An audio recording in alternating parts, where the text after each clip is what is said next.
says Amit Kalantari in his book Wealth of Words. Before we begin today's session, let's invoke God and seek his blessings by chanting the Gayatri Mantra. Om Bhur Bhuvaswaha Tatsavidurvarenyam Bhargo Devasya Dhimahi Niyo Yoda Prachodaya. Om Bhur Bhuvaswaha Tatsavidurvarenyam Bhargo Devasya Dhimahi Niyo Yoda Prachodaya. Om Bhur Bhuvaswaha Tatsavidurvarenyam Bhargo Devasya Dhimahi Niyo Yoda Prachodaya. Shanti, Shanti, Shanti. Namaste. A warm welcome to everyone present here, especially our panelists Sri Dushyant Gunasekar-ji, Srimati Aparna Kannan, and Srimati Madhumita V. Shenoy, and the coordinators. Today's session is all about career opportunities in performing arts.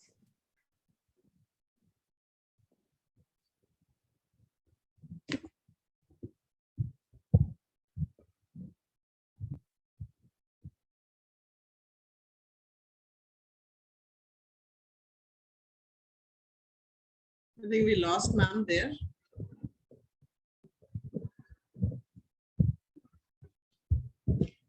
I extend a warm welcome to Sri Dushyant ji, Srimati Madhumita Shenoy ji, and Miss Aparna Kannan to this wonderful session that we are looking forward to have with all of you. We'll start with Sri Dushyant ji. Sir, if you can begin, ma'am will join us soon, and we'll have your introduction once we have your slides through, sir. Ma'am, I have joined, ma'am. Ma'am has joined. Yeah, yes, ma'am. Yes. Thank you. Yes, ma'am. We would like to have Shri Dushyant introduced to our attendees, ma'am.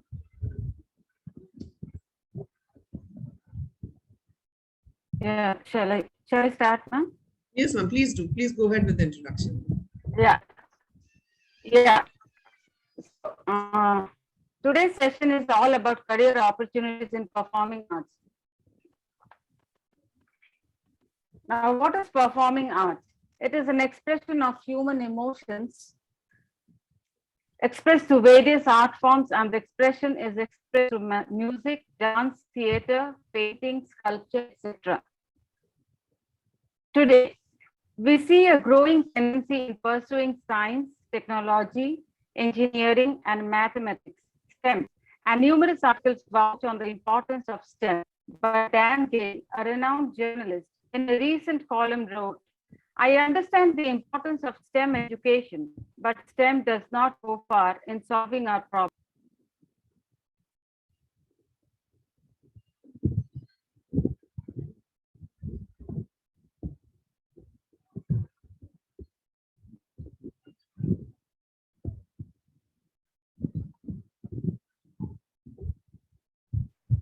To understand life and to solve life for the benefit of society, arts is the only medium. If we look back, we come to see that the history of performing arts was 6th century BC in India and other countries, and over the years, it has helped the society a lot in overcoming different situations during the crisis. Art washes away from the soul the dust of everyday life, says Pablo Picasso. Art binds the society as a whole. Compared to other areas of study, the performing arts industry has grown in leaps and bounds and is expected to increase in the years to come. So the prospects in this career is manifold. And to speak on this topic today, we have amidst us three renowned artists who would enlighten us with their expertise. They have not only excelled in this field, but have also received a lot of recognition and fame. So let's welcome first Sri Dushyant Gunashekhar who is a theatre artist and an entrepreneur. He is the co-founder and CEO of Clear Play and Clear Shakti. Though he has a background in film and business, he chose arts and excelled in it. Mr. Dushyant is also an established theatre director, playwright, author, publisher, and producer with over 2,000 live shows and 4 digital shows to his credit. Over the 10 years, his company has trained over 200,000 students in the craft of theatre and storytelling professions to improve their core communication skills, pioneering the concept of theatre in education as part of the curriculum. He has also trained over 3,000 teachers in the craft of theatre and has participated in numerous international competitions and national competitions. He is the founder and CEO of Clear Play and Clear Shakti. I think, ma'am, if you don't mind, can I continue? Thank you for the Sir, introduction. yes, sir. Sir, I'll finish it for her, sir. I'll No do problem. it for her. Yeah. Ma'am, I ma'am, think, ma'am, Prasamta ji, your, I think connectivity has some issues. So I'll do the introduction, ma'am. It's not very continuous also. So I'll just take it over from here, ma'am, because it's not very clear and there's a lot of break in between your conversation, the talk you're giving. So I think I'll take it over from here, ma'am. Okay, ma'am. Okay. Yeah, thank you. Let's welcome Sri Dushyant Gunashekhar who is a theatre artist and an entrepreneur. He's the co-founder and CEO of Kriya Play and Kriya Shakti. Though he has a background in finance and business, yet he chose arts and excelled in it. Mr. Dushyant Ji is also an established theatre director, playwright, author, publisher, and producer with over 2,000 live shows and 4 digital shows in his credit. Over the 10 years, his company has trained over 200 more students in the craft of theatre and storytelling sessions to improve their core communication skills, pioneering the concept of theatre in education as a part of the curriculum.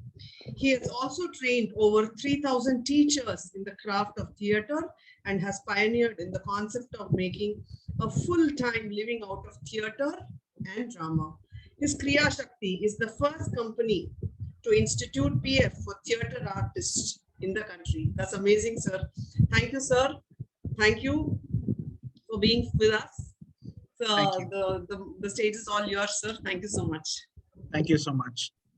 Firstly, I'd like to start by thanking Prasupta ma'am and Radha ma'am for that introduction, and also for giving me the platform to voice my journey, or rather share my story with the esteemed students, faculty, parents, and family that is the D.A.V group of schools, of which I would also now, proudly say that I'm a part of.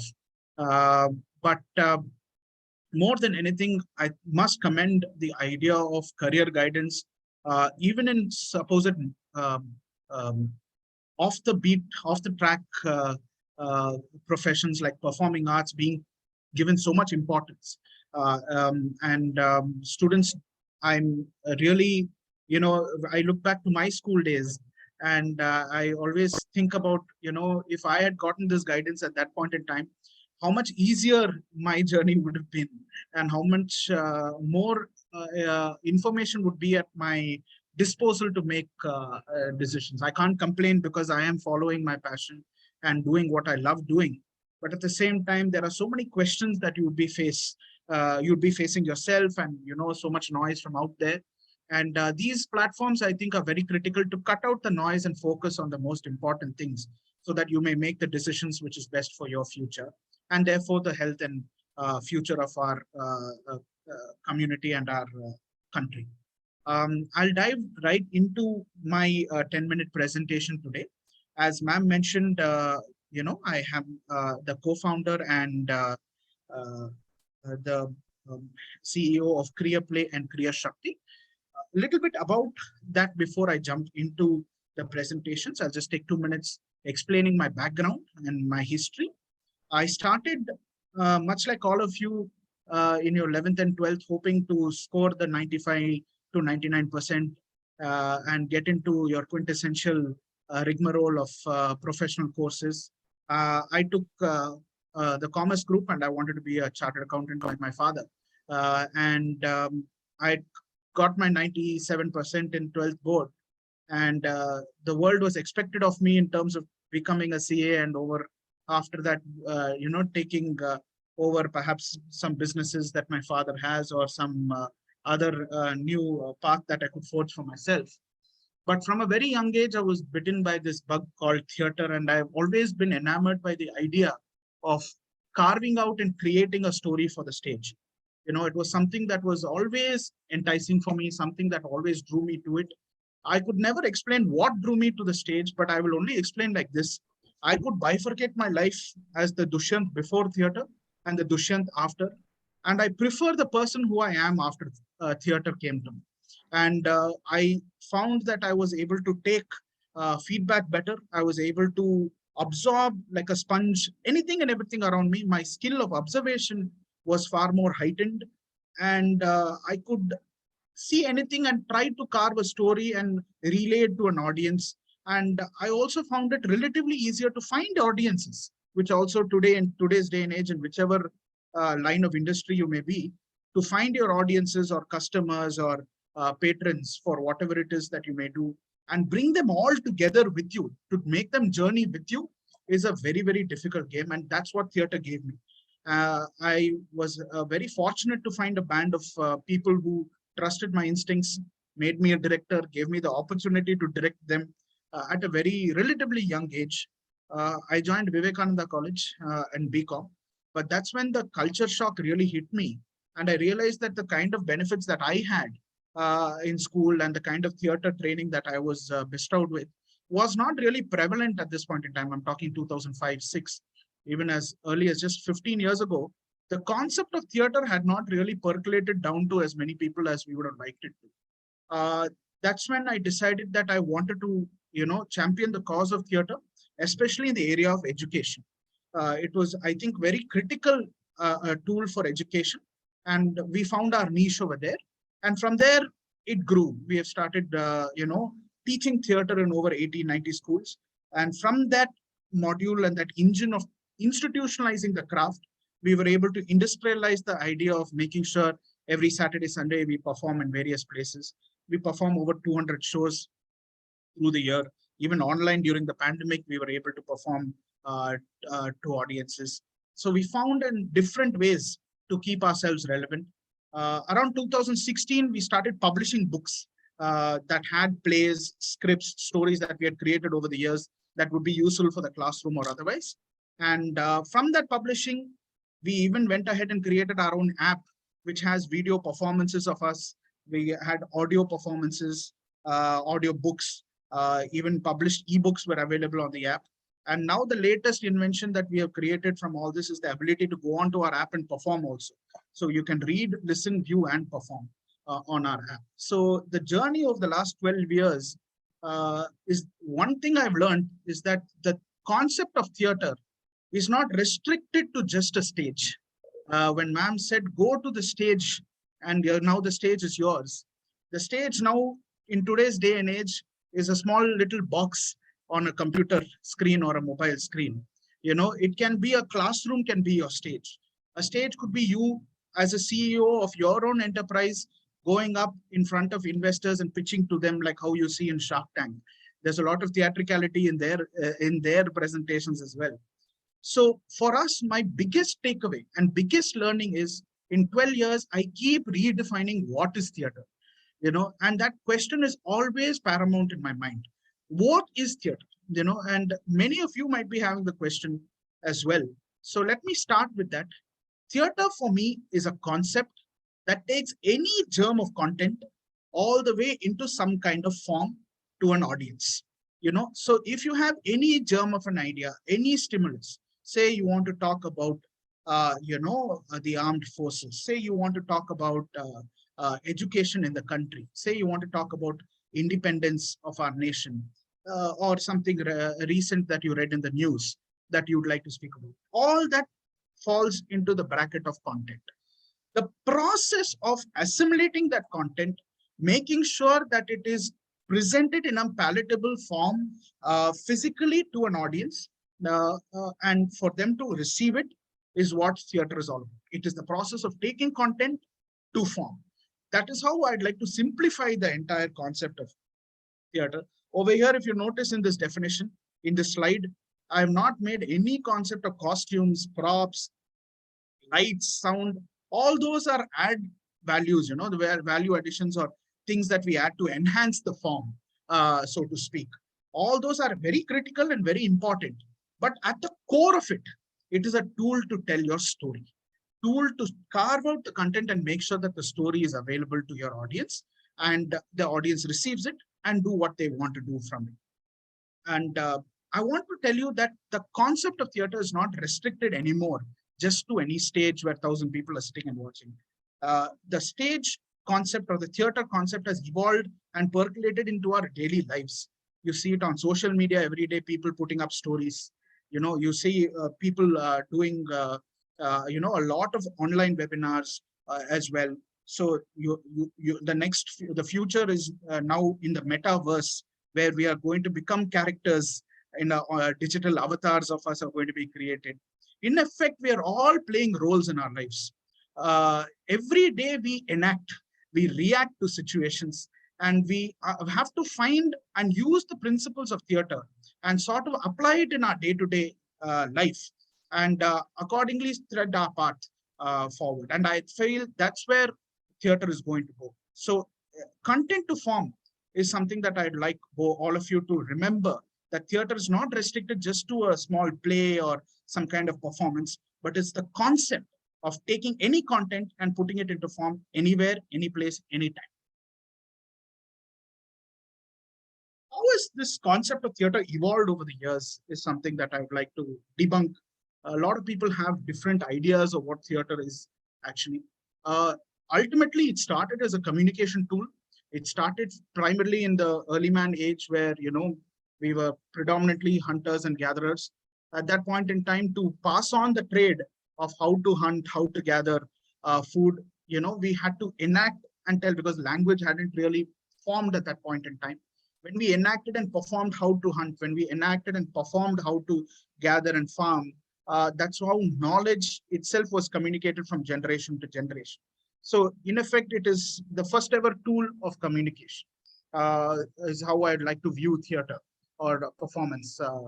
You even now in today in dance, you have abhinaya, expressions, you have mime, all are, facets of how we started enactment at the very beginning, or more structured, cohesive performing arts that has been passed on from many years. From communication, it has evolved into, I feel, community well-being.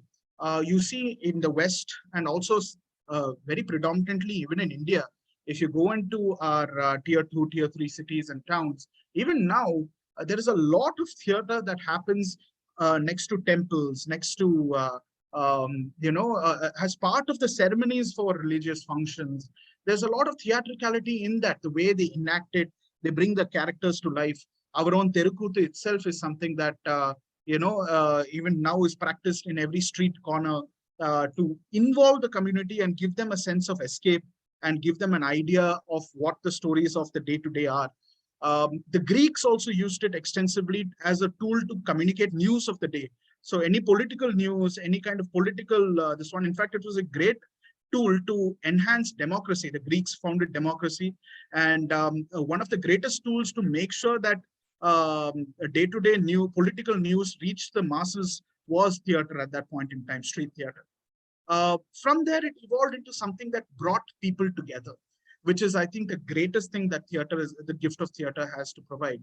The collaborative spirit. When you all do plays together, you tend to appreciate the person who is different from you, who you've worked with, where they come from, what their story is. And I mean everybody, not just your co-actor, not just your director, not just your production hands or the backstage people, but even your audience. Theater ended up becoming a tool for teamwork and empathy, which is in short supply in today's day and age. So teamwork, empathy, all these facets started getting built in our evolution of what theater is in our day to day. By now, theater also has become something of a celebration as well. We have a lot of live shows that we go to. We go and see performances. Of course, the pandemic has pushed us back a little bit.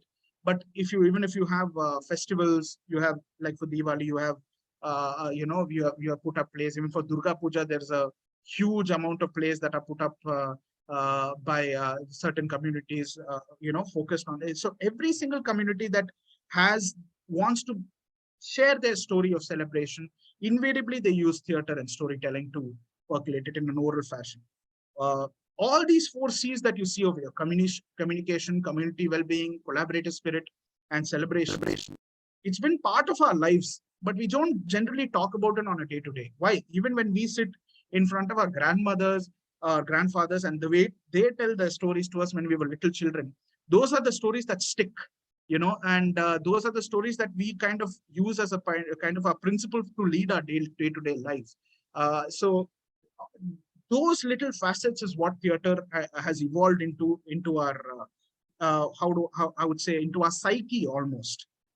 So that's I would like you to broaden your perspective of what theater and performing arts is, and it's not just restricted to a performance on a stage. And this is how it has evolved over the period of time. My favorite question I get asked by several people is, so what is it exactly that you do? What do you do as a theater artist? It's so many people come and ask me. Some are disappointed, some are curious, some are extremely puzzled as to what exactly that we do. The idea of being a theater artist is still very nascent in our community, in our society right now. It's not like as if you take a sample size of 100 and you'll find you'd be surprised even if 1% of that would be a full-time theater artist. But ironically, the applications of theater and drama is across all these niches that you see over here. There is an entertainment industry where, of course, your acting chops can be used on a day-to-day basis.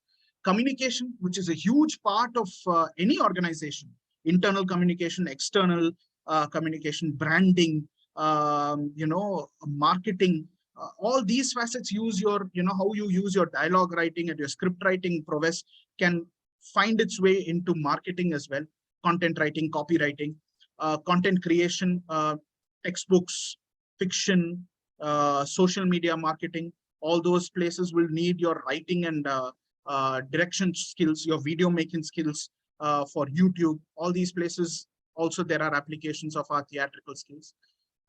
Problem solving, design thinking, which are all stuff of what creators are, manager levels are, and when you're leading a team of 6 to 10 people, when you are faced with issues, what is the best way to find a solution? Sometimes you use role play to find that solution. Some other works would include video production, in fact, film production as well. You can work over there as well. A little more offbeat would be psychology. There is a concept called drama therapy, which there are licensed drama therapy practitioners in the UK who use both principles of psychology and psychodrama as well as theatrical principles to reach out to children with special needs, with adults with neurodivergent issues or whatever else that needs to be addressed. They use activities and scripts and general role play as a way to make sure that children are and audiences of any age group are engaged in a fruitful manner. And that also ties up with life coaching, giving advice, telling people how to get on with their lives, creating good habits, empathy, teamwork, all these aspects are there. Ultimately, all these things points to that central point over here, which is all these aspects is where the theater artist touches upon. You are not one dimension when you're a theater artist. You have multiple layers to yourself as the professional. And I firmly believe, and it's my genuine belief, And I'm sure Aparna ma'am and Madhu ma'am would echo my sentiments when they speak as well, that ultimately every artist is an entrepreneur, is a person who thinks like a leader. When you're an artist, when you're a performing artist, you cannot afford not to be a leader. And by being a leader in today's day and age is not about shouting instructions to people saying, you do this, you do that. It's about working with the team and solving the problems of the people who are there around with you, understanding and empathizing where people are coming from, and recognizing where you need to be. So this idea of leadership, which is in very scant supply today, tomorrow's many of you might become software engineers, some of you might become chartered accountants, some of you lawyers. There are n number of lawyers, chartered accountants, engineers, and so on and so forth. After 5 years in your company or in your job or in your organization that you may have created, at that point in time, the differences between a person who is an artist and the difference between a lawyer who's not an artist or a general professional who's not an artist will start showing. So the investment in the arts is an investment in yourself for the betterment of the society around you as a leader, is my firm belief. And of course, it's very clear that, as a pure professional, you can work in all these industries that we have mentioned over here. But the biggest key takeaway is that if you're an artist, theater artist, you're an entrepreneur or a leader. What are the qualifications, true blue qualifications in this particular organization, in this particular industry? And I love calling it an industry now. This is where I feel there are certain drawbacks in the system after your 12th standard. Currently in India, unfortunately, there isn't a very great structured curriculum that is available for you to do an undergraduate degree. There are a few across India that might provide a drama course. There is a National School of Drama, which is available for the MA, but there's nothing for the undergraduate course right now of any value or worth that is providing either jobs or the skill set needed for you to make it in this organization. There is also a huge lack of infrastructure and resources currently for exercising theater as a profession to make it viable. During the pandemic, Germany provided a $500 million grant to all its full-time artists, be it dance, music, or theater. India is not in a position to support our artists and with that kind of grants. There are a lot of private grants. Government too has done several initiatives, but we obviously are lagging behind in the concept of providing resources and infrastructure. There is also a reality that it is not a very financially stable job. All this might look like I'm putting you off the idea of theater as a profession, but the truth is, I must recall a story over here. If you are an artist or an entrepreneur, there is a story of how a shoemaker goes to a particular village and he wants to set up a factory over there. The shoemaker goes there and he sees that nobody uses shoes in that particular village. And he calls his partner back home and he says, I don't think it's the best place to set up a factory. Nobody uses shoes over here. And he leaves. And then his competitor, another shoemaker 2, comes and he wants to do the same thing. He wants to set up a factory over there and he sees the villagers there not even using shoes. He calls the partner and he says, nobody uses shoes over here. I think this is the best place to start the factory because we can create shoes and sell them and sell it off. So I think despite an unstructured curriculum or a lack of higher studies, despite the lack of resources and infrastructure, despite the lack of financial stability, don't look at it as something that is not, is a drawback against what you're doing, but something that would be useful for an opportunity that you can create. All these drawbacks present an opportunity. How do we create an opportunity? Find your niche. I personally found my niche in education. I felt that that is where you can create stable jobs, you can create growth, you can also create future audiences. You all can come and start watching theater if you practice it. If you watch theater, if you practice theater, you will become an audience of theater automatically. I also have to say that because I'm a chartered accountant and IIM graduate, I had the luxury of practicing this and always falling back on my professional degree. So whatever it is that you start to decide to study, you might be an MBA, CA, lawyer, whatever it is that you decide, use theater as a skill that you enhance through the journey. You don't need to necessarily qualify yourself in theater. Whatever it is that you qualify yourself in, you can always jump back into this profession. It is not, there is no expiry date on it, you know. So that is my advice to all of you. Where is the Indian landscape going? Where is it headed towards? What is this role going to become? Honestly, the 21st century presents itself as a skill-based industry. And qualifications, while important, um, will not be the only thing that we look at. 80% of fresh graduates coming out of colleges lack basic communication skills. This is by a BCG report, which I'm happy to share with you. 80% are not employable from our graduation. You are, of course, in the top 20% thanks to your schooling. But you will notice when you go out into the colleges and the real world that not many have the kind of opportunities that all of you have. And it is important for us as an organization to, or as a community, to use tools and skills like theater to make sure that we communicate better with each other so that we can solve real world problems. So our belief is that theater as a tool for communication, to improve everyone's communication skill, is where the jobs will be in the theater and performing arts industry. The ability to bring people together, make them work together, and make sure that they communicate their problems, their successes, so in a clear manner, looking forward, is where theater will have its roles coming up in the future. And lastly, I think, I would have never believed in my wildest dreams that I would be a person who starts a theater company and ends up creating an app with it. Today, I am a person who sits with 6 developers rather than 6 theater artists or actors. My day-to-day goes into developing ways in which children can go onto the app and read, listen, and view and perform so that I might give feedback. The way in which it has opened my eyes to so many different worlds. I must only thank the good lords up there for allowing me this opportunity of leading the life of a theater artist, because the future lies in technology. Because without technology, there's no scale.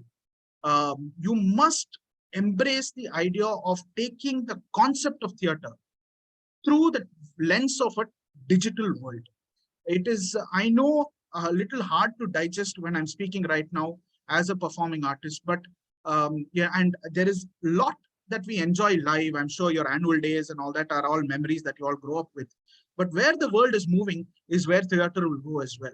And finding solutions of communication through the lens of technology, through the lens of theater, through the lens of performing arts. Even today, when we go on Instagram, you see so many little theatrical stories being created. It's already prevalent.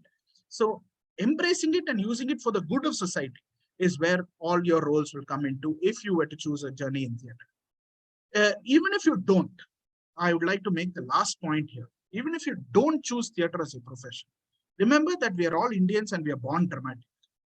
So ultimately, there is a little bit of drama in you. Just make sure that you lead that life and channel that drama into something productive for the society around you. So that is my advice to all of you. Whatever you may end up becoming, use theater and storytelling and drama as a skill that you can gives you an edge beyond others in the society. With that, I end my presentation. I really thank all of you, and I'm ready for any questions.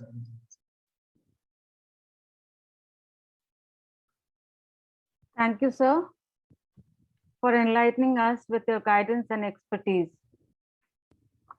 Let us now welcome our next guest, Srimati Aparna Kannan, who is an entrepreneur and artist.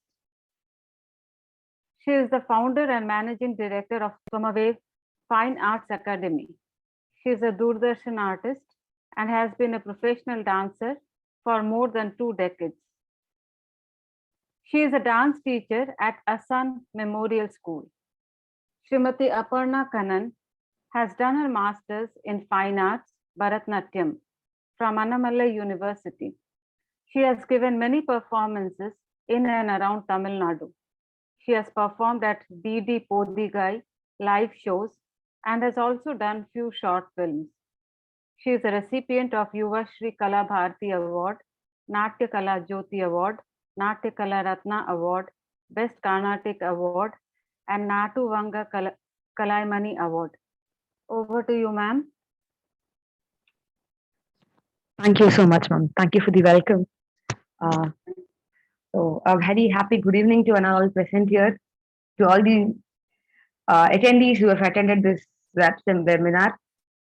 And it gives me immense pleasure to share my profession as a career, which has brought me here till in front of you. I actually find this itself as a success where I stand here as a person and giving a career guidance about my profession is what has made my profession stand here now. I would wish Gayatri ma'am to just share my PPT over here. Gayatri ma'am? Yes, ma'am. Aparna ma'am. I'll get ready. Yeah, ma'am. Yes. So, yes, before going into the PPT and before going into the topic, um, many of us know dancing has always been a part of our life. We dance for joy, we dance for emotions. Dance is always something that soothes our soul and we get connected emotionally too. So, while taking this as a profession, I would start with a quote where profession, which you, whatever we take, is all about reaching a success point in that profession.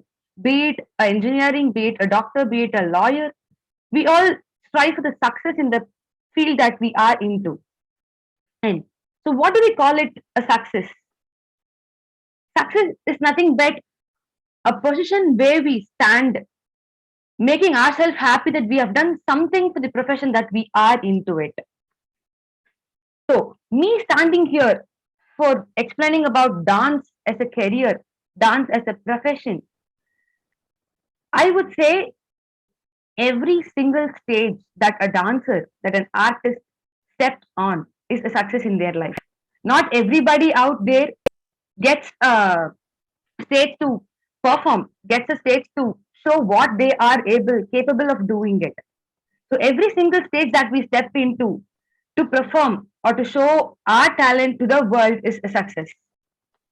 Now, what makes a person successful or an artist successful as a profession is that the awards, the recognitions that we get, how do people uh, relate us with them is what all success talks about. So, taking you into the path of a professional success career, I would start with making yourself or putting yourself into utmost knowledge that you can get it from that field or in that field. The knowledge that you gain is always a point where we all stand sharing our knowledge. So, as an artist or as a teacher, we all share our knowledge. So, being a teacher profession, your teachers stand in front of you sharing their knowledge. So, as an artist, we also need to share our knowledge with the kids in dance or any profession be it. So, talking about knowledge, we have so many different styles in dance. We call it Western, Bharatanatyam, and so on. So, when talking about the classical part of dance, is that in India we have so many universities who give you a qualified bachelor, master, and a PhD degree in the classical art forms that we learn. For example, when you talk about Bharatanatyam, you have colleges in Chennai as Madras University provides you with bachelor's and master's and doctorate degrees. You also have institutions like Annamalai University and other universities across Tamil Nadu, which provide you with correspondence degree where you can do your BCom or any other degree that you prefer. Along side by side, you can also pursue your passion, which could actually turn into a profession as mine. I am actually a BCom bank management graduate. I was so passionate about dancing where I started doing my B dance degree from Annamalai University in correspondence. So it was like I did my professional and my passionate degree in the same years and I have passed out. So it's like nothing stops you from getting educated on what you really love or what you really about to take it as your profession. And then as a teacher, like I generally used to teach people. I love teaching kids morely. So what I thought was I could join any institutions so that I can share my knowledge, I can share my dancing style with kids. That's how I joined a school, and there my education or the development of mine didn't stop. I did my teacher's training in Bharatanatyam, where I was able to know how to handle kids. At the same time, how do we also take this Bharatanatyam outside our schools? Because generally schools prefer Western, contemporary, Bharatanatyam, like all mixed. So since being a Bharatanatyam teacher, I started reading about it on teachers training. Then to educate myself, I had Natuvangam training. I did my PG. So it is all about gaining knowledge. I would never say gaining knowledge would make you a profession at last. So being an artist, the next topic that would go is for your Western. So there are many people who love Western. As classical dancers have, you don't have any particular universities or any education institutions that provide you with Western certification or degree as such. But you have colleges in London, you have colleges in training institutions at Mumbai, Pune, and North Side who really teaches you with certification courses in hip hop, jazz, salsa, everything. And now Zumba is also a kind of Western dance that we perform to maintain our health. So even you have Zumba certification courses, belly D certification courses. It is all about certification courses which you actually don't give you as a degree, but you are actually trained and certified for this to do. And in the recent times, as Dushanji said, we also have dance therapy movements where you treat kids, you treat adults, where you treat students, you treat even senior citizens with dance movements. Just making them sit, talking to them, and making them understand works out.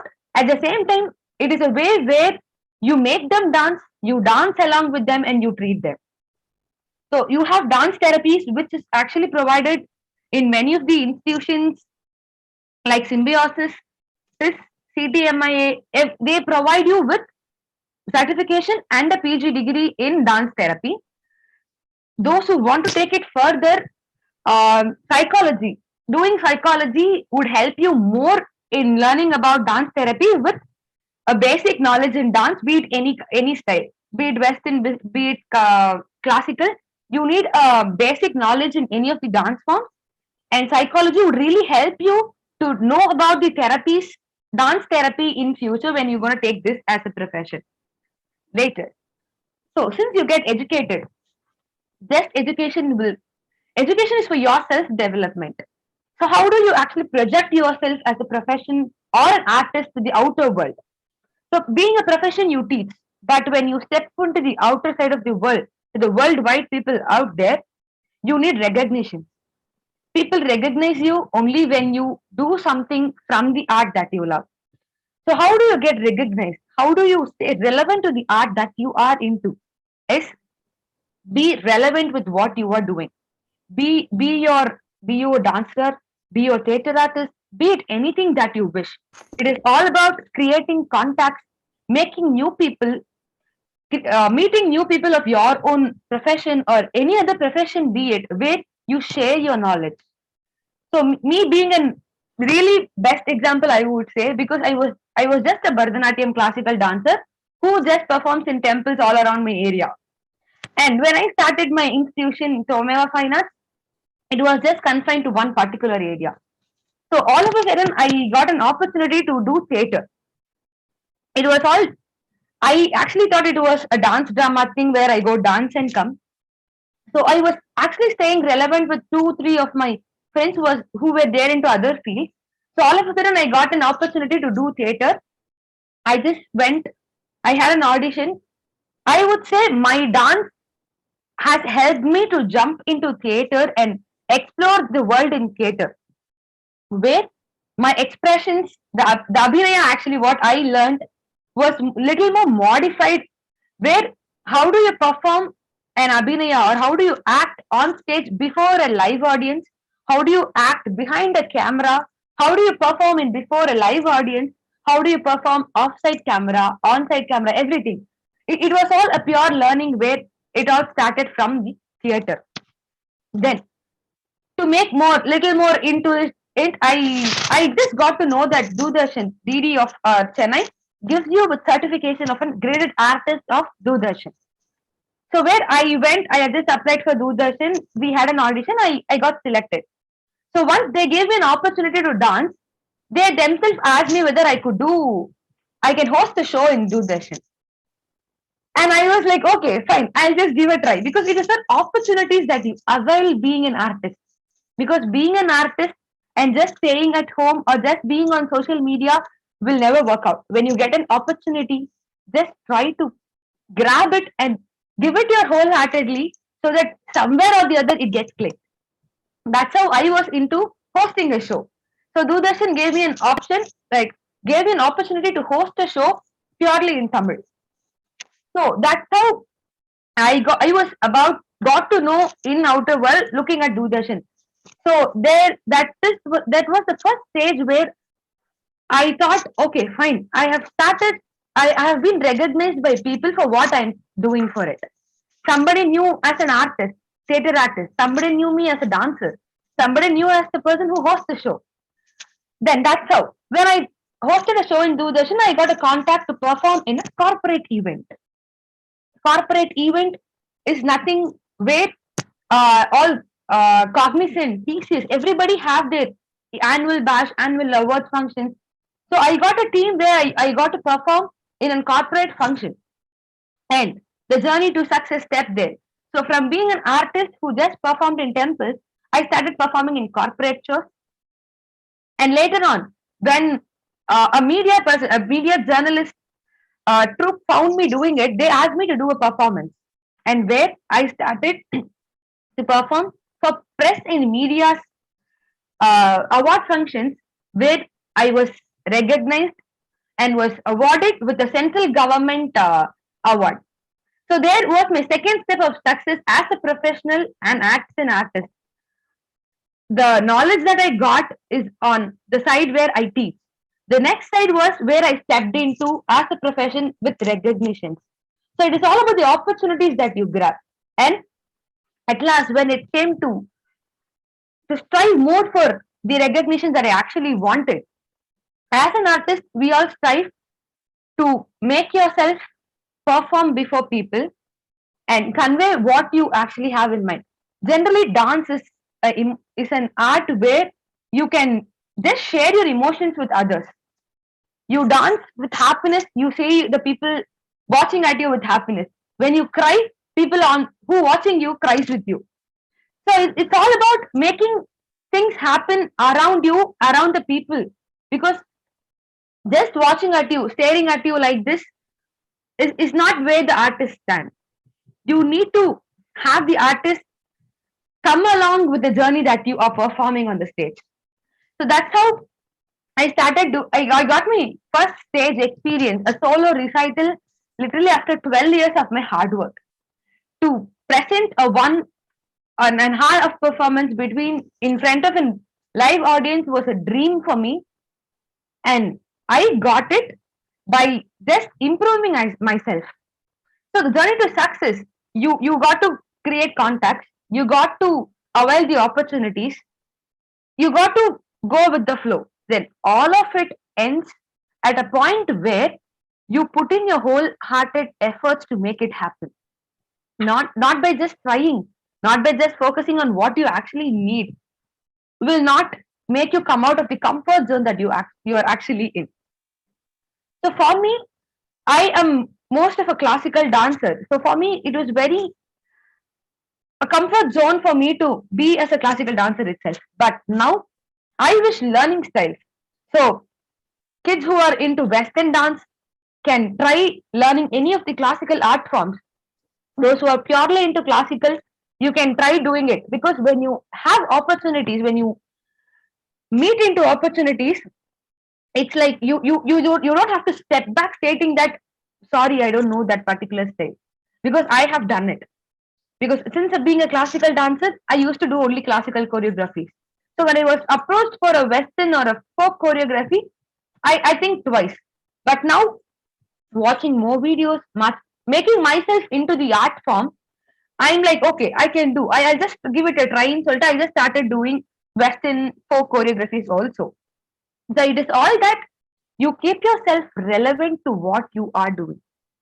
At the same time, grab every single opportunity that you get. And to the best opportunity that I've ever got through my contact was the chess Olympiad that I actually did. I maybe it's a pride moment for me where many of me recognized me as an artist, theater artist. Somebody recognized me as a dancer who saw me in some other stages that I have performed. So it is all about the context, the opportunities that I actually had. So now you get to know your knowledge, you stay relevant, everything is fine.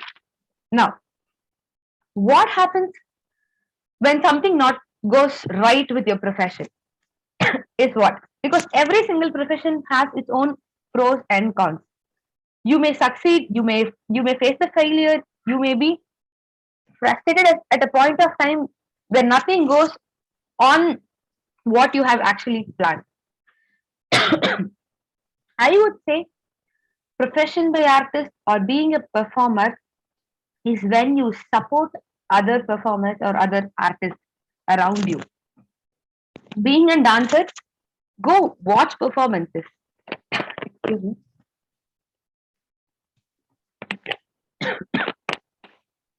You know, as Dishanji said, theater, you go watch them, you see them perform. Same as the dance profession also. You see yourself dancing. When you go out of box, when you go other artists performing, you get to know more ideas. You get to know how they actually approach something because you have been always in one particular path, and when you see other artists performing, you get to know how much creativity they actually create when they perform. Not just the classical, other professions also. So go watch a performance and you will learn a lot. Maybe for other science students, you may know physics experiments, chemistry experiments would be there. A teacher would teach you in class and you would just take a note of it and you just leave it. When you go do it in lab, when you experiment it, you get to know more about the experiment, how it actually reacts back. Chemistry சொல்லும் போது you don't you don't know what reaction actually comes and you all stare at the teacher. Okay, ma'am is saying something. When you go into the lab and when you do actually experiment it with your all those equipments, you really get to know what actually happens. That is what is all about artists and performing also. Being an artist, not just performing stops you. Go watch performances, watch other artists because you as an artist encourage them, you will be encouraged by others too. So what happens when something doesn't work as you actually planned? So for me, I just started my institution in 2018. I was really scared about taking it upon because being a BCom graduate with my B dance, BCom has also helped me a lot in improving my institution. So when it comes to a failure, because not everybody will know what kind of uh, phase that you go through being an artist. Since when COVID hit us, none of us got a stage to perform. None of us were able to show our talent. It was all stuck in online. And creating our own space in online helped many people, but not others, because we knew many clubs, many other institutions coming up to help artists for their survival.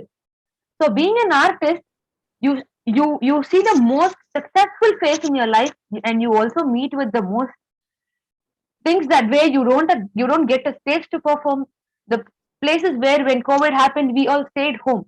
So a phase that you struggle is where you start improving your skills to face the world outside, like how it got changed up. So when you meet failures, and I would really say never compare yourself with other artists because we are all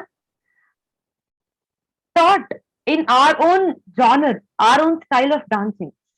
Bharatanatyam has different styles. You can't compare yourself with the other dancer because your style is different, their style is different.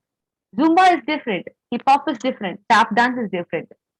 So compare yourself with the previous performance that you did. Last stage, I did better. So the next stage, I need to give it my best. And once you give your best, strive for the bettermost best that you can do it on the stage. So compare yourself with yourself so that you don't lose your self confidence, because the stage by stage when you improve yourself you get recognized. For people who are striving for western recognitions, I am telling you, Olympics has hip hop one as one of the event, and you are recognized, or you can represent India in Olympics with hip hop style of dancing. You have London opening up with colleges which would provide you with bachelor degree courses with their country style of dancing along with your Indian culture. Long back, Indian culture, Bharatanatyam had was not up to that recognitions, but now you have so many people to recognize you. You get scholarships in you have scholarships with CCRT in New Delhi. CCRT is Indian classical organization which provides you with scholarships. You have music academy, many dance academies, many sabas giving you with scholarship to come out in this profession. So the last point I would tell you is, as a professional dancer or an artist, it is all about avail opportunities, educate yourself, along with the artists that you meet with. When it doesn't work out, never stop your hard work, because putting your hard work will never let you down at any point of time. And as an artist, I would say that every single success is a better step to success. It is all about the effort that you put in. So you have your education wise, you have colleges, you have universities to do a drop in. You can do dance therapies. You can treat people with dancing. You can create your own opportunities. You can start up with your own startups. Anything be it, it is all your own effort that matters. And being an artist, it is all the success that you meet. A failure is just the next stepping stone to success, and every success is just a bigger step to success. And I wish many artists coming up in the upcoming years to support and to develop yourself, and also to support the other artists around the world. Get recognized and be the best of what you are as a profession. Thank you. Well said, ma'am. One needs to come out of the comfort zone and avail the opportunities one gets. That helps one to learn better, grow, and evolve. Thank you, ma'am, for enlightening us with your guidance and expertise. Thank you. Without music, life would be a mistake. She believes and uses music as a medium to make a difference.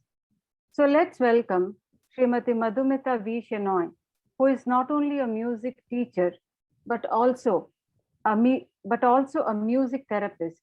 She is a zealous musician and psychologist who believes that music has a huge impact on every soul and helps in providing children with a well-rounded education. When allowed to work in harmony with other subjects and areas of study, music helps children grow in self-esteem, build essential skills, and prepare them for their bright future. Srimati Madhumita has done her bachelor's in psychology from Madras University, 4-year diploma course in Carnatic music from Kalakshetra College of Fine Arts, and is a postgraduate diploma holder in music therapy from Chennai School of Music Therapy, Krems University, Austria. She is a Vox guru who has an experience in teaching kids around the globe of varied age groups. At present, she is also a music therapist intern in the oncology department. Over to you, ma'am. Namaste, Namaste Madhumita ma'am. Welcome ma'am. Before Madhumita ma'am starts, requesting attendees to please post your questions. We already have some questions in the Q&A box, requesting attendees to post your questions in the Q&A box or type it in the chat box as well. We'll take the question and answers at the end of the session. Thank you so much. Madhumita ma'am, please go on, ma'am. Thank you, ma'am.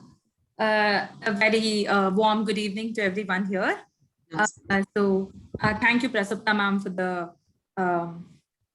invite for the brief. So I am Madhumita, as told by ma'am. I am a music therapist and a music teacher. So I have taken different aspects of music in my career because I feel music has different powers, and I've tried to take all of it into it. So I will try to keep my thing short. I will not make it very long. To begin with, just about music. Music is a very powerful tool or a very powerful connect that could bring out so many emotions and feelings of a person. So music could be used in different fields, and the different aspects of music can be used in different point of time. When I say music, it is not just vocal, it can also be instrumental music, because both go hand in hand. There is no way there's only one which is dominant. So according to me, all kinds of music are important and all kinds of music are equal. So there are different genres of music, as we know: Carnatic music in the south, Hindustani music in the north, folk music, which is present all over the region. Every region has their own traditional folk music, light music, Western music, pop, Indian pop, jazz. There are different genres of music. So this is just a basic about music. So as we go into today's topic of career in music industry, with the music entertainment industry expanding like anything, it has resulted in creating numerous positions and roles for artists and performers. So the boom of the music industry has paved a way for a successful career aspect for musicians. There are different roles a musician can play in the music industry these days. It's not just a performer or a teacher. So the first and foremost important thing that you would need to get into a career for music is a genuine interest, sincerity, love, and willingness to work hard. And the most important thing is you need to be very flexible when you come. It's not just for music. I feel that all other panelists would also accept that, because being flexible is very important when you're an artist. You need to learn more. You need to learn new. You need to try to adjust to the atmosphere and situation and all that. So being into an artist and entertainment industry, you need to be very flexible. Your mind should be flexible enough to get into it. Then you need to have a proper, the first and foremost step is you need to have a proper foundation in the industry that you want to go into. That is selecting a proper institution or getting trained under a legit person who can make your career, more successful and all that. So before we go into institution and training and all that, I would like to just give a light on a few music courses, professional music courses that are available in India. So there are different certificate courses, which are 2-year courses, 3-year courses, 4-year courses in certificate courses, according to your own wish, Then there are different diploma courses, which come for 2-year, 4-year and all that. There are undergraduate courses like BA Music, B Art Music, then postgraduate courses like MA Music, MA Violin, MA Veena. So you can specialize in whatever you want to. If it's an instrument, you can specialize in instrument. If it's vocal, you can specialize in vocal. You can do all this. Then after, it doesn't stop there. You can do your MPhil in music. Then you can go do a PhD in music. So basically, it is an ocean. It is a never-ending ocean where you don't stop. You can just keep going forward and forward, and you still will have a lot to consume, and you will not feel exhausted once you go to one point, because that's how it takes you. So all this is there is so much to learn in music, and it is not just like a party class where you go in every day for 40 minutes you come back home, then you do that at home. That is not music as a career. Music as a career has so much extensive knowledges, like you have to learn, theory of music, then history of music, heritage of music, all this will come under it. So you need to be very, to say yourself as a musician, you need to know all this to become, take it as a career. If not, it is just a passion. So if you're focusing on it, you need to go through all these different courses. Please do look up online. There are different courses where you can find, as per your wish. Like if you are not okay with a undergraduate course in music, you can do a course, a proper course which your parents suggest, and you can do a correspondence in music. Then you can pick which you want to do. So you can always have a choice by yourself. So, and there are many universities now who offer professional music courses. So a few of those universities are University of Madras, the Kalakshetra. So since I am personally from Kalakshetra, I would say Kalakshetra is a place generally is more famous for dance. But I would say Kalakshetra has a beautiful exposure and a great, faculty member where you can learn music. You learn the traditional proper music in Kalakshetra, where I got to know a lot of stuff. And then moving forward, my next step was taken from the basic, idea I got from Kalakshetra. So there are multiple different universities like Tamil Nadu Music and Fine Arts University, Annamalai University, Bharatiya Kala Kendra, University of Delhi, Banaras Hindu University, Sri Venkateshwara University, Tirupati, Andhra University, Mysore University, Kalamandalam. These are just a very few universities that I have listed down. There are much more universities who offer you like proper professional courses. So you can always decide upon your choice, like around you. If you don't want to go out of your place, you can look into your place, because there is, in every city, I would say there are at least 1 or 2 universities who offer you proper professional courses. So it is not like, only this college is good, not only this college is good. No, there are really very good colleges which is not much recognized. So please do take a little more effort and take time to sit and research on what universities are there, and what is their curriculum, what is their academic pattern and all that. Please do take some time and please do research about it. Then moving on about, after your universities, you want to take music as your career. So what are the roles that a musician can take? What are the different options of roles that are available? I would like to just take a small walk through it. So being a performer, always being a performer is the most, famous one. So you can be a group performer, a solo performer, you can, but the most important aspect of being a performer is that you need to have high standards of music and technical skills, and the stage presence and all that should be very high in case of a performer. So that is one. The next one is always a go-to career option. It's the teaching profession. The teaching profession is always in demand. So, you can always be a teacher in a school or institution, a college, a university, or you can also have your own school. You can just take your own, time and do your own classes. It is one another option for being a musician. Then I would say music composer and a strong songwriter, they both go hand in hand, because to become a music composer, you need to be very creative, and the same goes for a writer too. So, you need to be very creative. You need to have knowledge of the sound, different genres of music. You need to have knowledge about different various instruments.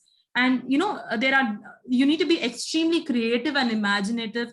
You need to put a lot of thoughts into it, and you need to, work. If you're more creative and all that, and you love music, you can definitely, look at these options. Then you can also, there's also an option to become a jingle writer. So a jingle writer is very much in, in the generation, it's very famous. So a jingle writer is basically who connects with people easily for advertising products and all that. So, when you say Wix, the most easiest way to think of Wix is Wix jambo tinnunga, ninda ardal perunga. So it is a jingle. That jingle you connect yourself with easily. So that jingle has to be creative. It has to be very, there has to be a tune that sets in your mind. So that all that comes under being, music composer, a songwriter. These are all different roles that you can play. So if you're very comfortable with that, you can take those roles. Then music therapist. I would like to talk about music therapist a little more. So I would talk about it a little later. But a music therapist is a counselor who generally improves your psychological and emotional well-being with music. Then comes a sound engineer. The sound engineer is the technical musician, I would say. He would need to know about music. He needs to know about techniques. I mean, the technical stuff. Then he needs to know about programming and things. He's a sound engineer is basically the backbone of whatever we are seeing. So that is another part. Next comes the music journalist or a critic. So music journalist basically writes reviews, then conducts interviews with musicians. They give news and updates on music related works. So this is about a music journalist. You can find music journalists in TVs, newspapers, blogs, and all that. Then is the disc jockey. Disc jockey is the most, jingle writer. It is most in the present generation, where it is an exciting career where you mix music for partying. Then, you need to have idea about the music and the technical knowledge about it. And it's basically that. Then is a music librarian. A music librarian is generally one who stores data, who collects data, who analyzes what comes when comes what, for research purposes and all that. So there you need to have idea about music, and you need to know about the specialities. You need to know about the history. You need to know about, how the chronological order goes. So when someone approaches for someone for a research or someone, you need to answer. So that's a music librarian. So these are a few roles that came to my mind when you want to pick music as a career.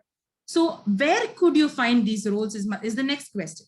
So where could you find them is a composer or a songwriter.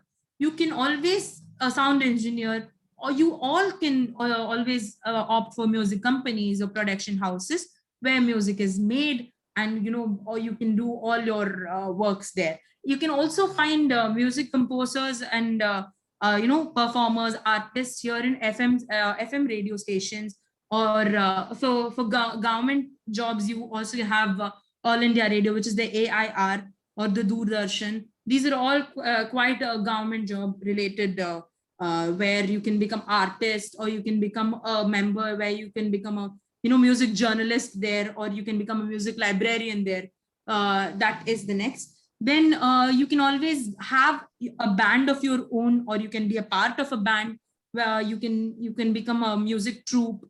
Then next you can find in research organizations. Now music is as I said, is a vast subject. So there are numerous researchers happening around in music. So there are different organizations that are doing researches. So those researchers, they need people who can go into and work. So these research organizations need musicologists to work. So you can find roles in music in research organizations. Then educational institutions can always, you can become a teacher or a therapist for an institution. Then you can work there. You can, that is one of it. Then hospitals, you can work as a therapist. Then as a freelancer, you can do anything you want. You can be an independent artist. You can take classes. You can do performance. You can do anything that you want, and you can be, you can do all of it. You can have your hand in every genre of the music, every role of the music. So these are a very few points that come to my mind when music could be taken as a career. So, when I wanted to take music as my career in 11th and 12th, I missed out one option because I didn't know. I was not aware of the option because I was very clear I wanted to do music, but I had no clue if any school would, have music as a curriculum. So that's something I missed, where I had to learn biology, in my 11th and 12th, which is nowhere connected to what I'm doing right now. But there are a few schools who also have fine arts group in their 11th and 12th.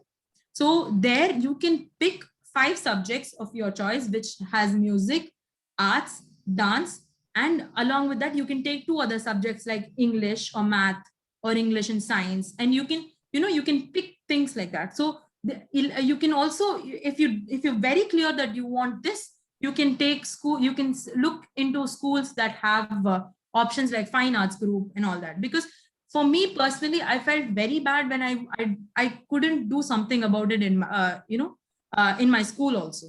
So this is one point I just wanted to add to all of you. So next, as I said, I would talk about music therapy. Music therapy is my forte. I have been working with special children and cancer care patients as a music therapist.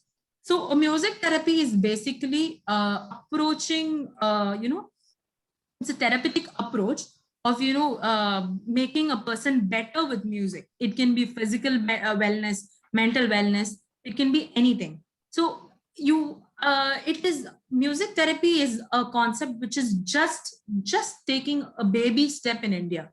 So in Chennai, we have a few hospitals who support music therapy, and they have music therapy here. And there are a few institutions which help special children special children needed with music therapy. So music therapy is taking a baby step. So for being a music therapist, you need to have a basic knowledge of music. You should know whatever kind of music, like Aparna ma'am said, you need to have a basic knowledge of music, music or dance, and you need to have a basic knowledge of psychology. So psychology, at least you can learn that is, but you need to have a basic knowledge of the art that you want to do. So being a music therapist is, I feel, is a very important part for me, because with music, something I give back to the society that has given me something. It is the only way I can show my gratitude back. So I feel by being a music therapist, I'm more satisfied and I'm more happy, because you treat people who are not, who do not know what life is going to have for them the next day. So you can treat people with depression, you can treat people with anxiety. Then you generally improve the quality of life of people who are on beds. So technically, when I work with cancer patients, I have seen, like, how easily I get the connect with them, how much they get the connect with me, and how much they look forward to have a session, because that is more important when you're not well. You need to have something that you can hold on to. So that is what I found music therapy could give. So it can be given for children with special needs. Then in mental rehabilitation center, de-addiction center. Geriatric care is basically old age care. So we know there are a lot of old age homes around us. It feels very sad to look at people who are they don't have a proper mental health and all that. So you go and spend time with them, you give them music therapy, you see how they become. So music therapy has a very strong connection of giving back something to people.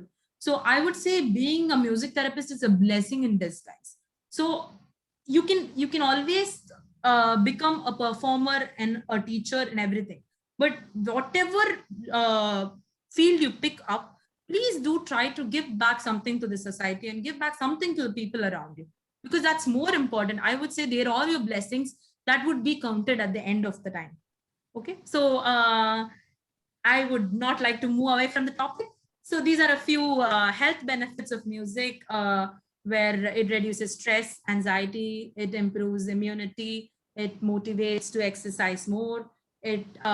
So these you can just take a look at the PPT later, when you can it'll be uploaded in the school website. So if there is anything, you can please take a look and connect with me.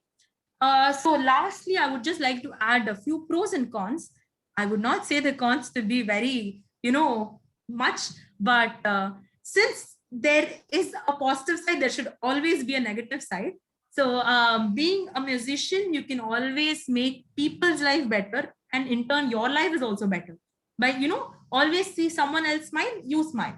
So that is how it works for me personally. Then you get exposure to different instruments, you get the exposure to different kinds of culture of music. Then the most important is you make money out of your passion. You do something that you like, you make money out of it also. The money cannot be stable. It might take graphs, but in that case it's okay. I would say you need to take some risk if you want to take your passion as your profession.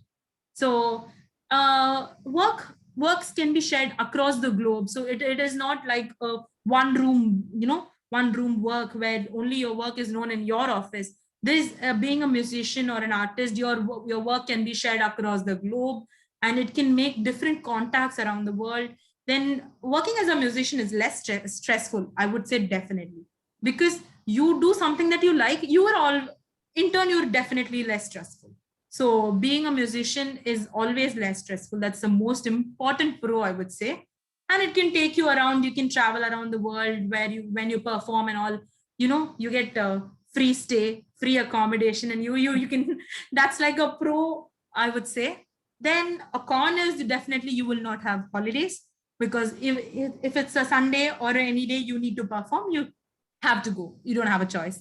Then there are chances when you are away from your home. Mostly you would be away from your home when you want to travel and all that. So you will be away from your home as a little. That is one of the con.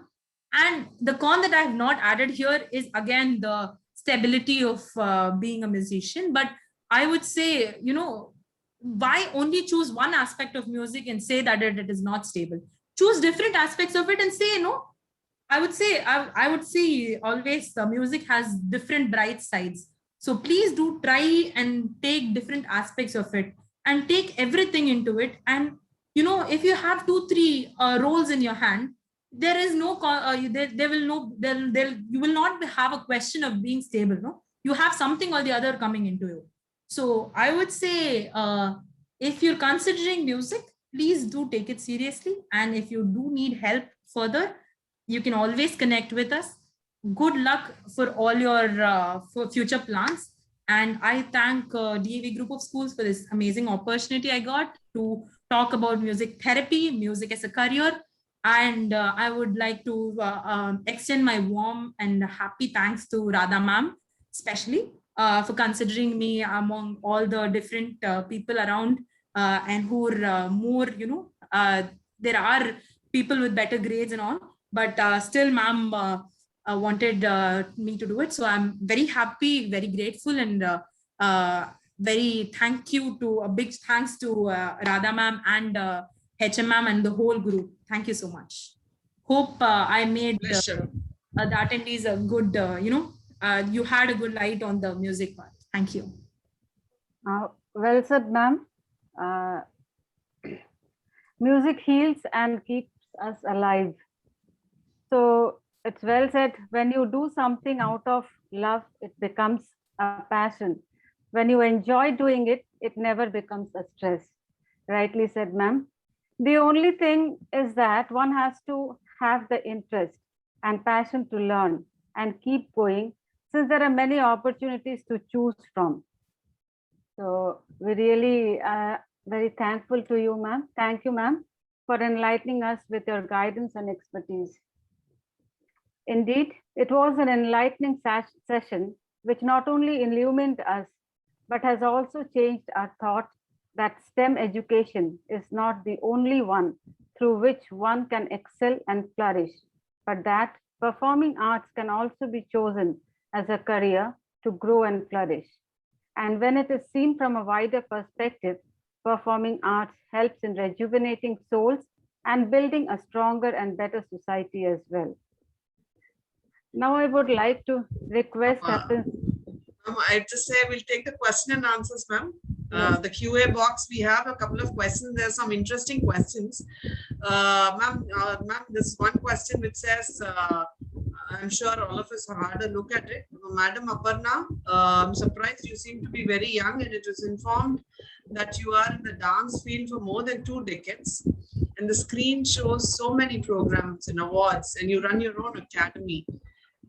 Can I learn dance now at the age of 57? That's one of the questions asked by one of the attendees.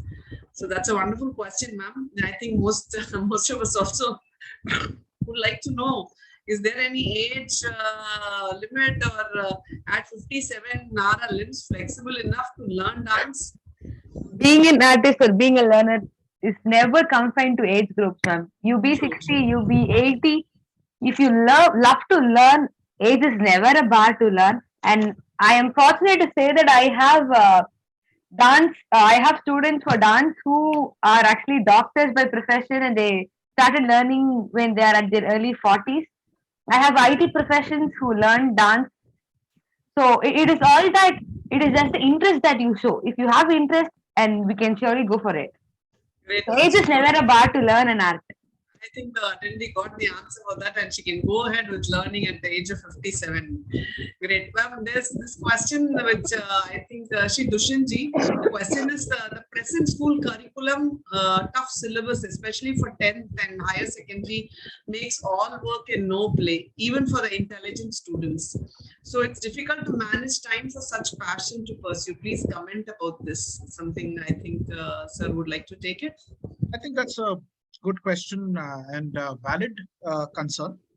It is definitely hard to balance between what the demands of academics and what this is broadly looked at recreational.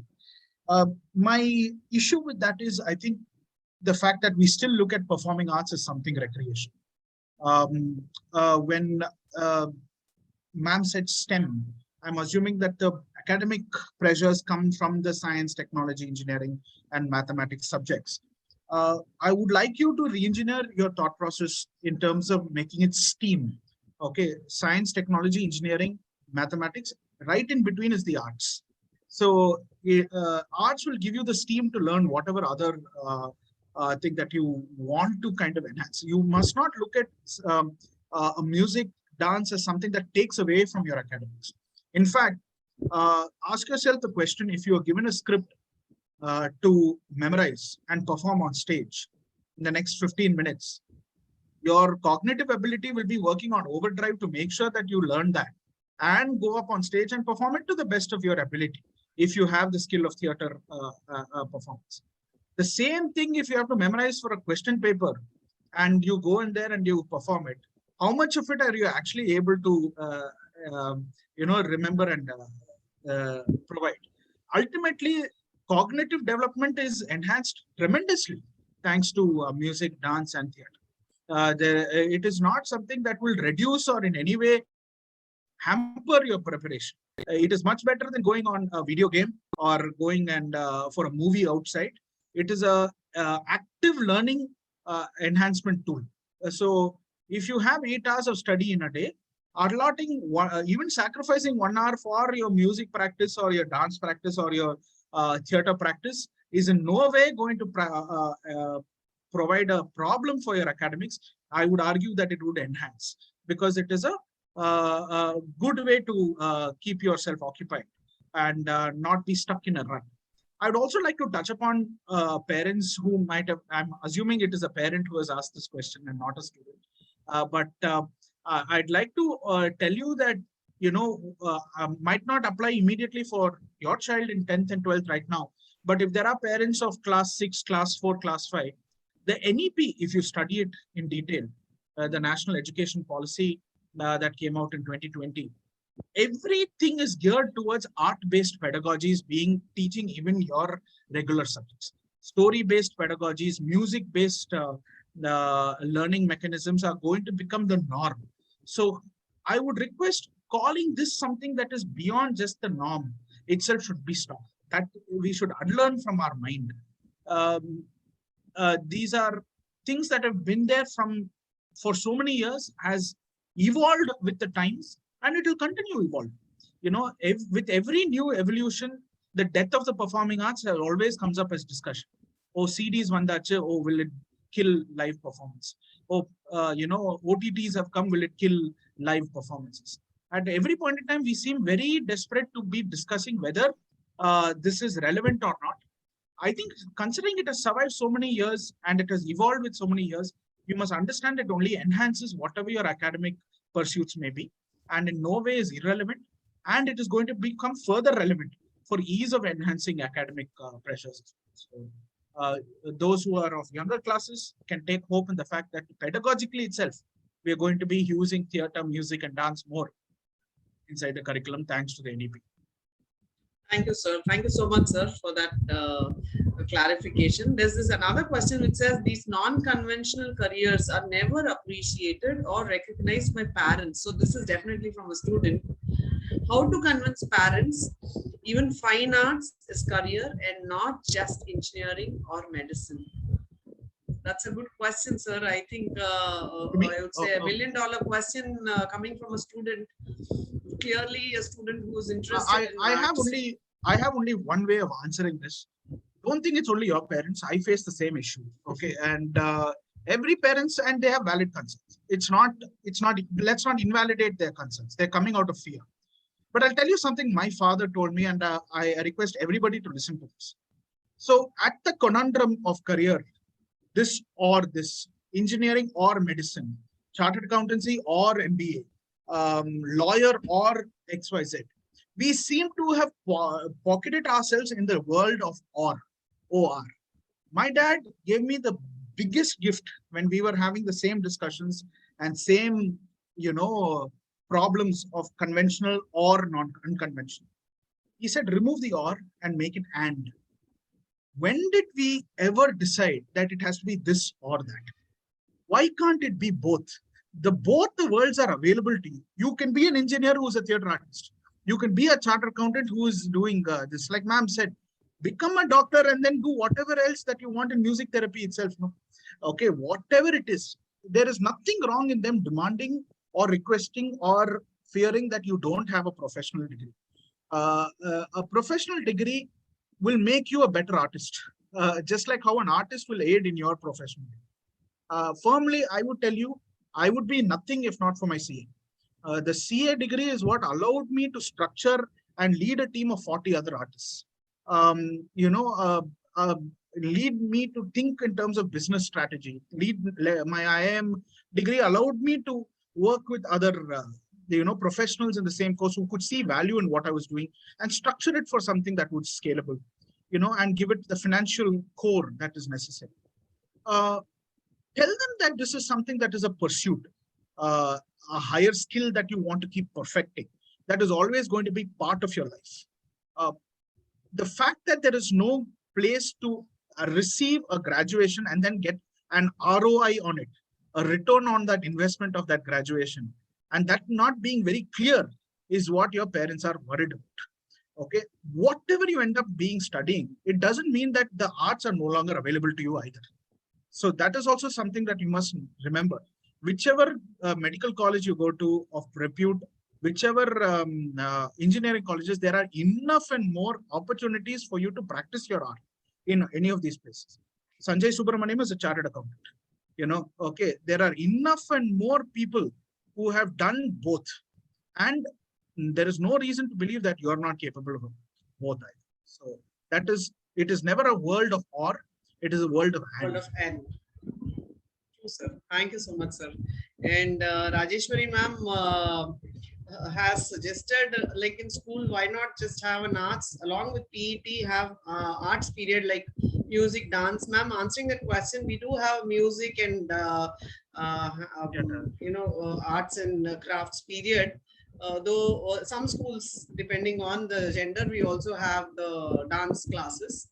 But these are ingrained that like it's along with the curriculum also, the music periods are there for classes 1 to 5. It would be a good idea to work on classes 6 and above, which we have not done right now, but then we'll take this as an input, ma'am. That's one suggestion given by Rajeshwari ma'am, who earlier spoke about wanting to dance, learn dance. And she also appreciates the fact that Aparna ma'am has done a BCom and a B dance. stresses on the and, which I like. Yes, So- and yes, sir. Not or, right, sir. Requesting attendees to type questions. If you have any more, please do. You can put it in the chat box also. I think we have taken up all the I think questions. there's one more question which caught my eye, which when we talk about theatre arts, most are. Yes, sir. Yes, sir. Yeah. We seem to have missed that. Most of the curriculum is based on Western performing arts and is structured based on their history and elements.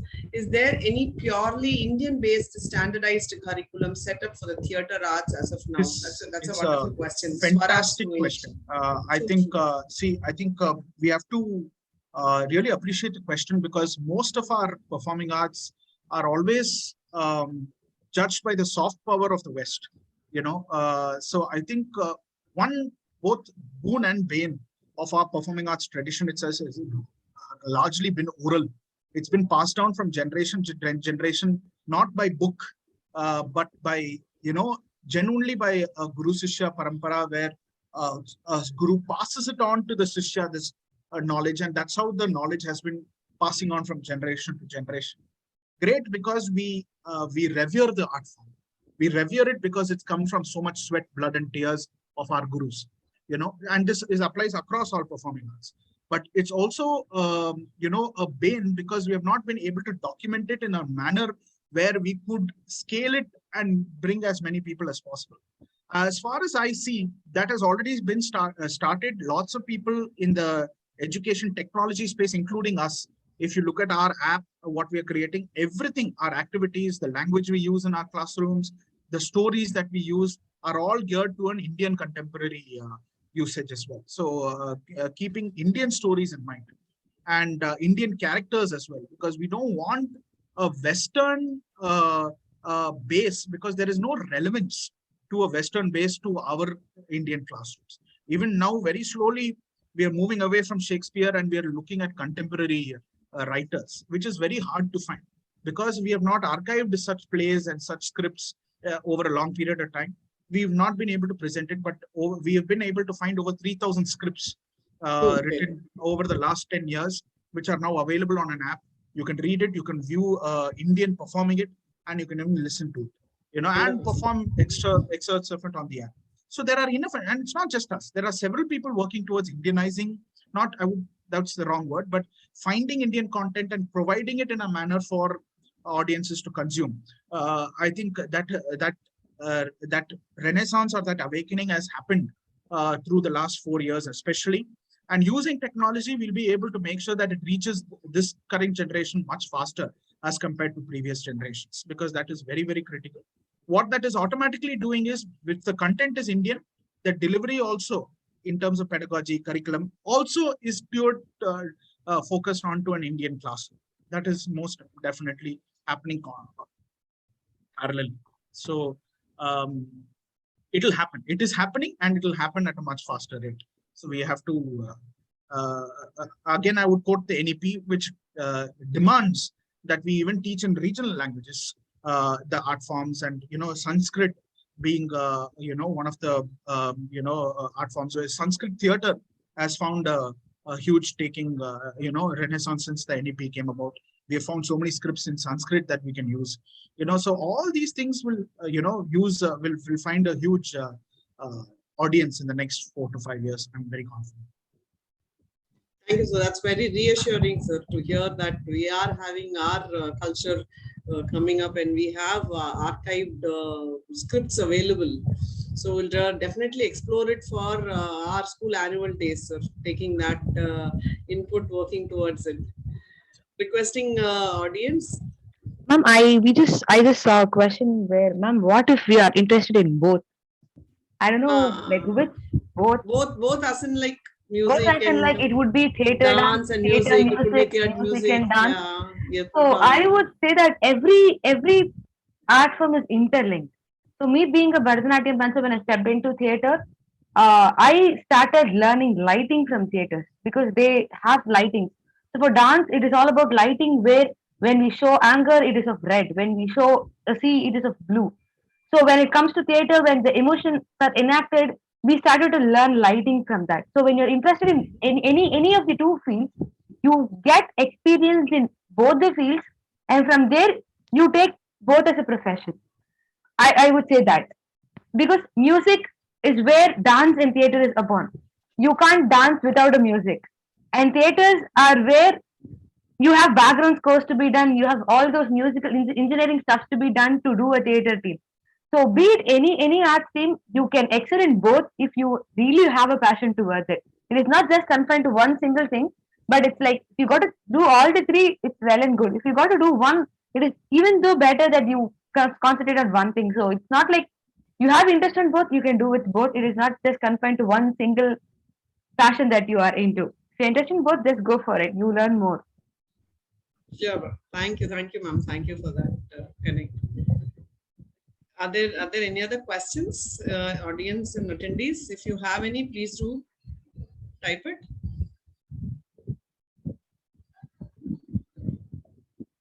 Prasupta ma'am, I think we are done here. Yeah, ma'am. Yes, ma'am. Now I would like to request our principal, ma'am, Srimati Radha Subramaniam, to propose the vote of thanks. Yes, ma'am. Thank you so much, Prasupta ma'am. Gratitude makes sense of our past and brings sense for today and creates a vision for tomorrow. I express my heartfelt gratitude to Sri Dushyant ji for having taken time out of his busy schedule to motivate students to take up a career in the field of theatre. Your presentation and talk about the journey of your discovery of the artist in you is inspirational, sir. A germ or teeny weeny bit of idea transferred to content and then presented to the audience is all about what we are talking about, theatre. Thank you for the clarity, sir. Thank you very much. I extend my heartfelt gratitude to Ms. Saparna ji. Ma'am, the quote, every success is a stepping stone for a bigger success. Yes, ma'am, this is not just failure, but every success is also a stepping stone. And at the young age, you've achieved so much. I'm sure it's an inspiration to so many of our students. Thank you so much, ma'am. Last, but definitely not the least, I would like to extend my thanks to Srimati Madhumita ji for that insight, ma'am, that music soothes the mind and it can act as a prime significance in connecting individuals. And your journey as a therapist, music therapist, which we understand is a budding field, like you said, baby steps in Indian industry, in India, the therapy to help individuals with disabilities, children with disabilities, and people who are taking treatments for terminal diseases is really motivational, ma'am. Thank you so much for your very clear, precise presentation of what are the universities and what are the prospects for these people who have got these degrees. I'm sure many of the students, attendees here are inspired to try these avenues, new avenues. Thank you very much, Madhumita ma'am. नृत्य, नाटक, संगीत विज्ञान है, एक मनुष्य की पहचान है, सभी कलाओं की है ये जननी, पंच तत्वों को लेकर है ये बनी. Children, frankly speaking, there is a performer lurking in every heart. The quintessential man is a great worshipper of music, dance, and an art form, and his aesthetic sense continues to produce wonders. Dwell deeper, explore the artist in yourself and convert your passion into your profession, like Aparna ma'am suggested. Here's wishing all of you the very best in your future endeavors. Before the curtains are down, I'd like to announce that our next webinar is scheduled for 1st October. The topic that we are going to explore is career options in the field of agriculture and farming. Thank you one and all. Namaste.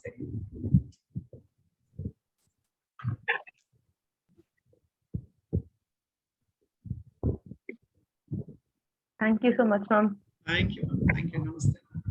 Thank you, ma'am. Thank you, everyone. Thank you, Madhumita ma'am. Thank you.